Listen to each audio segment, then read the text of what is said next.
निरंजन अलख निरंजन हो अलख निरंजन। अडवंगीची काळजी घेतली पाहिजे आणि जालिंदरने भक्तांच्या हाकेला धावून गेलं पाहिजे। मी येतो आहे।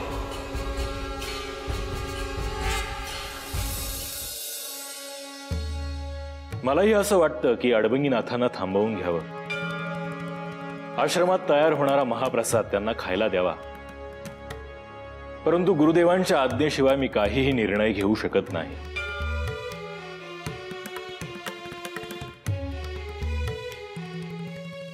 आपण अडबंगीनाथाला माघारी जायला सांगितलं, याचं त्याला वाईट वाटलं असेल। नाही, अडबंगीलाही ठाऊक आहे की त्यांना दिलेलं कार्यही तितकंच महत्वाचं आहे। गुरुदेव, तुम्ही म्हणता आहात त्याप्रमाणे गुरु मच्छिंद्रनाथ उद्या येणार असतील आणि अडबंगीनाथही येत असतील तर उत्तम होईल।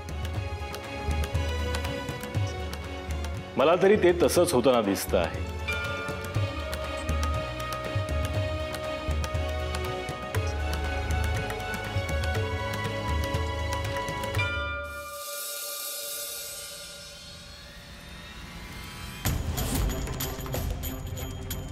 देवा देवा, मी हात जोडते, पाया पडते, माफी मागते तुमची, पण माझा यो जो नवरा निश्चित पडला आहे त्याला बरं करा देवा। साधू बुवा, तुमच्या मोर हरले म्या, तुमची विद्या लय मोठी, लहान आहे म्या तुमच्या मोर, झालं गेलं इसरून जा आणि आमच्या अन्नाला बरं करा। देवा, गावचं भलं होणार असेल आणि पुण्यांदा गोकुळ होणार असेल तर यासनी बरं करा।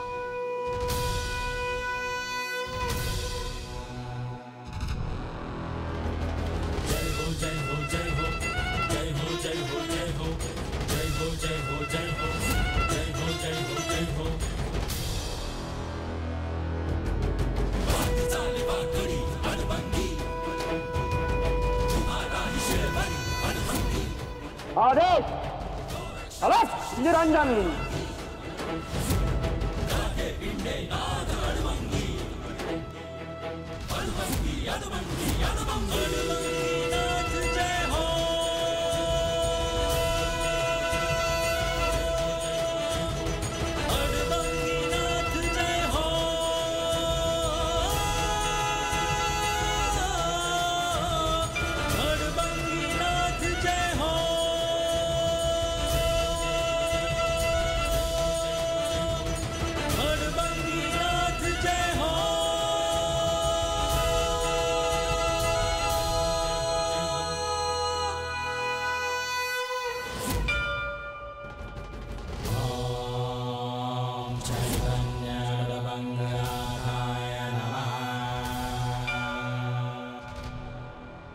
देवा, लय उपकार झाले बघा तुमचं, तुमचं हे ऋण मी कधीच विसरणार नाही।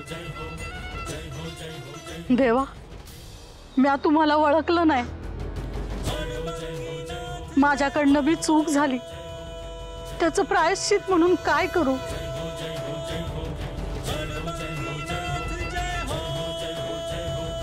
दत्त महाराजांची, महादेवांची, नाथांची भक्ती करा, बाकी काय बे करायची गरज नाही।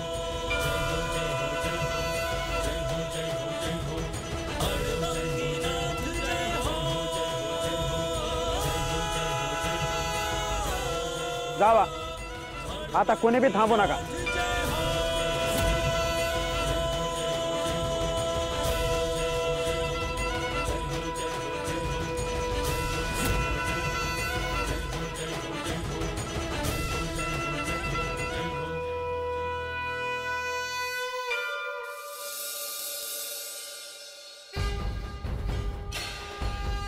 मी तुमच्या सगळ्यांकडे येतो आहे आणि मी माझं प्रतिरूप मागे ठेवून आलो आहे। सगळ्या मंत्रांनी जे मायाजाल तयार होईल तेव्हा जगाला कळेल।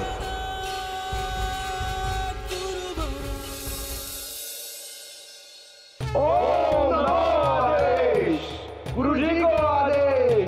सदगुरु को आदेश।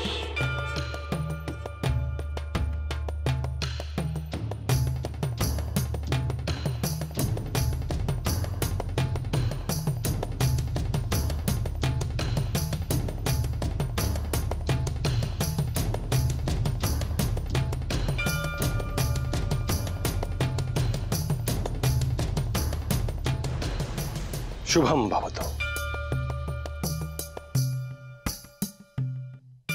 गुरुदेव, आम्ही आपलीच प्रतीक्षा करत होतो। मी इथे नसताना अडबंगी येऊन गेला, होय ना?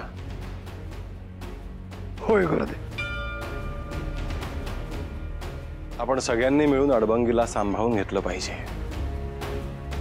होय गुरुदेव, परंतु आपल्या आज्ञेशिवाय अडबंगीला इथे थांबून घेणं काही योग्य वाटलं नाही। ठीक आहे गोरक्षा, तू स्वतः जा आणि अडबंगीला इथे घेऊन ये। जशी आज्ञा गुरुदेव।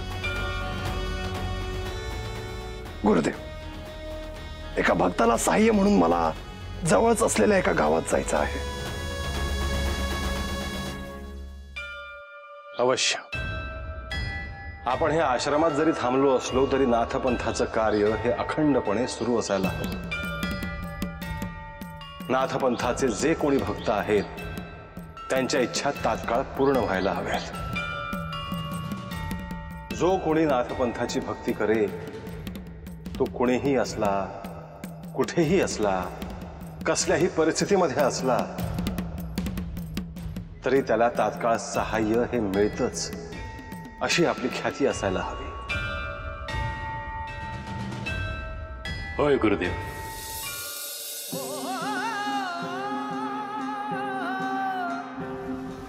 भस्मांकित शिव स्वरूप ललाटी शोभत त्रिपुंड सिद्ध योगी वितरागी धग धगते तेज कुंड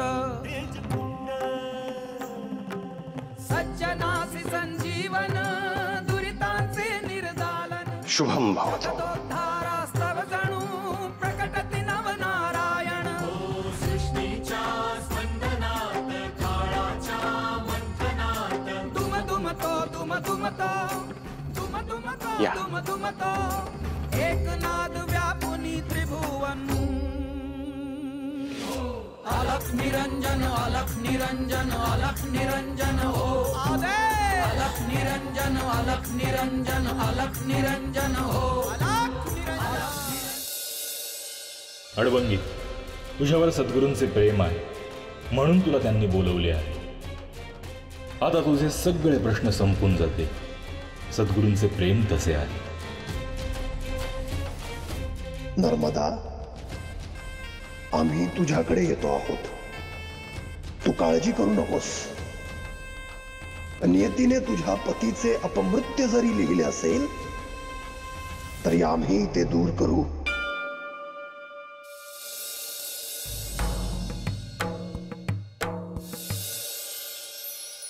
गुरुदेवा, तुम्ही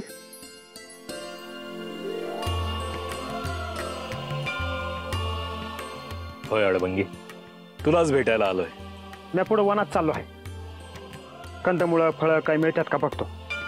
अडबंगी, गुरुदेव आले आहेत। काय सांगता? त्यासनी सांगितलं मी आलो होतो म्हणून? होय, त्यांना सगळं सांगितलंय। गुरुदेवाने तुला बोलवलं आहे। मी वाटच बघत होतो कवा एकदा गुरुदेव बोलवतात आणि मी जातो। चल, विलंब नको। होय, मी आता आताच तयार आहे यायला।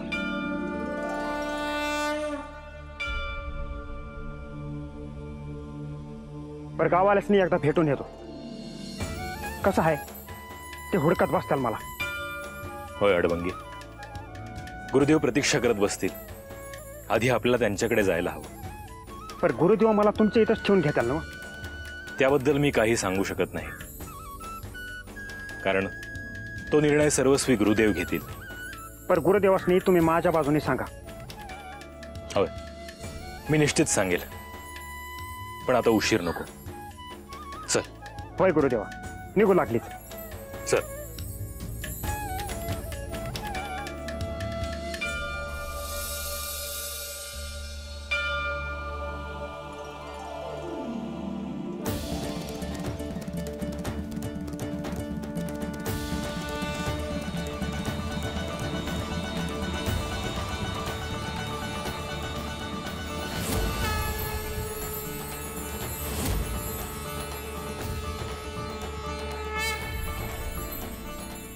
शुभम भवतु.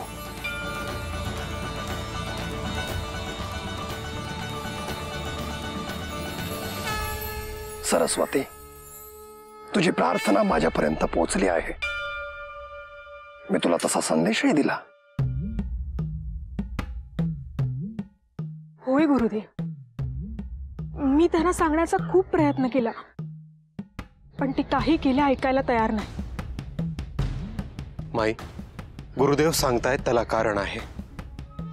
कारण तुमच्या पतीचा मृत्यूयोग आहे.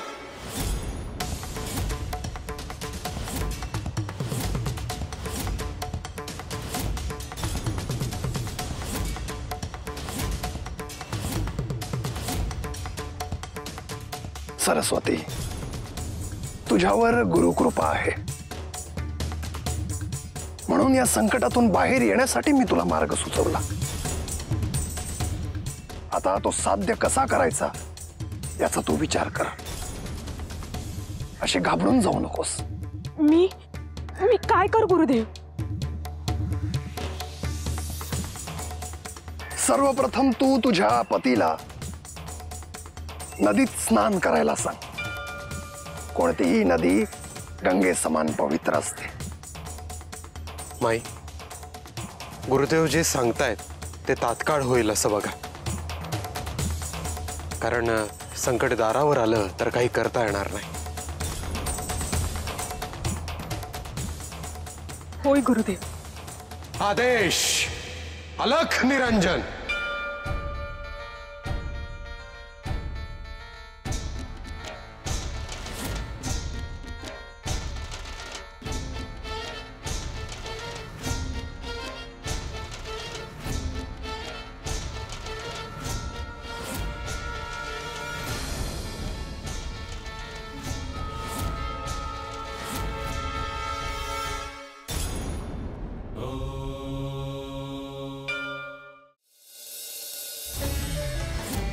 सगळे नाथ माझ्या जवळ आहेत आणि कार्य करत आहेत, याचा मला आनंद आहे.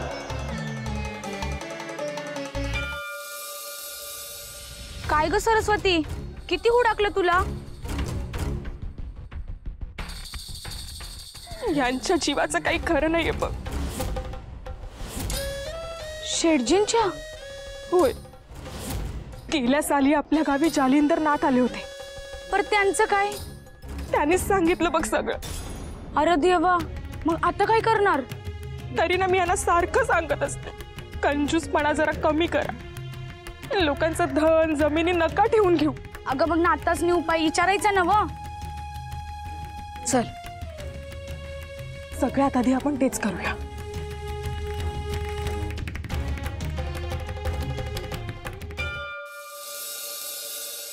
रामा, अरे काय रे हे? तुला जे मी ऋण दिलं होतं त्यावरचं व्याज वाढत चाललंय. हा 15 संपताना सगळे पैसे आणून द्यायचे हा, नाहीतर तुझी सगळी शेत जमीन मी माझ्या ताब्यात घेईन, कळलं? व्यंकप्पा, अरे काय रे, हात कशाला जोडतोयस? तू तुझ्या बहिणीच्या लग्नासाठी माझ्याकडनं ऋण घेतलं होतं, ते कोणी फेडायचं? अहो ऐका ना, अहो मला तुमच्याशी काहीतरी महत्वाचं बोलायचं. अगं मी इथे काम करतोय, दिसत नाहीये का तुला? अहो काम होत राहिलो, नंतर जीव वाचला तर सगळं आहे ना. कुणाचा जीव चाललाय? बाबांनो, तुम्ही या आता, मी तुम्हाला सांगते नंतर. हा अरे अरे अरे थांबा. अरे अगं हिशोब तर होते, काय चाललंय तुझं? तुम्ही आधी माझं ऐकून तरी घ्या. हे बघा, तुम्ही देवळात जात नाही, तुम्ही देवाला नमस्कारही करत नाही, तुम्हाला कोणी गुरुही नाहीये जो तुम्हाला मार्ग दाखवेल. अच्छा, हे सांगायचंय का तुला? बरं. अहो माझी एवढीच इच्छा आहे की तुमच्या हातून काहीतरी पुण्यकर्म घडा. बर, मी पुण्यकर्म केल्याने काय होणार आहे? अहो असं काय करताय? समजा उद्या एखादं संकट आलं, पुण्यच काम येईल ना. बरं मग काय करू मी? हे बघ, तू सांगशील ते सगळं करेन, पण त्यासाठी मी एक मुद्रा खर्च करणार नाही. बरं ठीक आहे, मी सांगेन तेवढं तरी करा. आपल्या गावापासून थोड्याच अंतरावर एक नदी आहे, त्या नदीत जाऊन स्नान करा. नाही नाही नाही नाही नाही, अगं त्या नदी किनारी भिक्षा मिळेल, दक्षिणा मिळेल म्हणून अनेक लोक तिथे बसलेली असतात. नाही नाही नाही, मी नदीच्या किनारी जाणार नाही. अहो मग सकाळी लवकर जा ना. हे बघ, त्या नदीच्या घाटावर कुठल्याही वेळेस गेल्यानंतर अन्नदान, वस्त्रदान आणि धनदान हे सुरूच असतं, आणि ती सगळी लोक त्यासाठीच तिथे जमलेली असतात. नाही नाही, नकोच ती झंझट. काय करू हो मी तुमचं? मी हे सगळं तुमच्यासाठीच करते ना. बर, मग तू मला असं काहीतरी सांग की ज्यात मला कोणाला काहीही द्यावं लागणार नाही. अहो अहो ऐका ना, अहो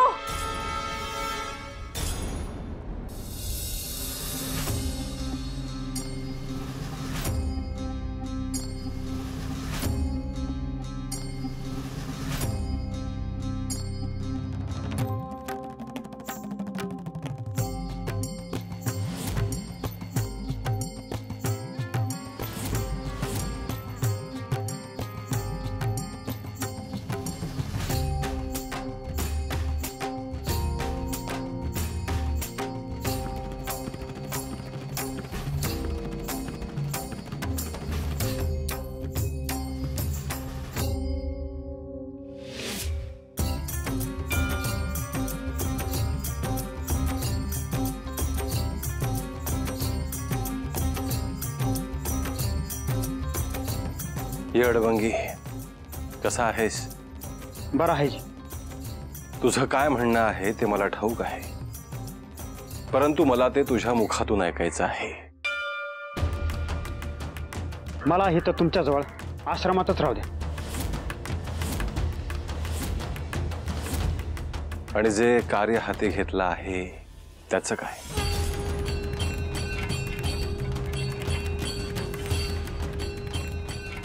अडबंगी, जे आहे ते सांग गुरुदेवांना. गुरुदेवा, जाऊन येऊन करल नाही. परंतु हे सगळं कशासाठी? जेवायलाच मिळत नाही तेव्हा. अडबंगी, अरे तू साधी हाक जरी मारली तर साक्षात अन्नपूर्णा येईल. आणि असं का म्हणतो आहेस तू? देवी आईला तरी किती त्रास देणार? लोकांनी समजाय ना ग, त्यांच्यासाठीच राहतो आहे म्हणून. एक लक्षात असू दे अडबंगी, आपण इथे आलो आहोत ते केवळ देण्यासाठी. कोणी आपल्याला काही द्यावं ही अपेक्षाच नाही, आणि कोणी देऊ जरी केलं तरी सुद्धा आपण ते स्वीकारायचं नाही.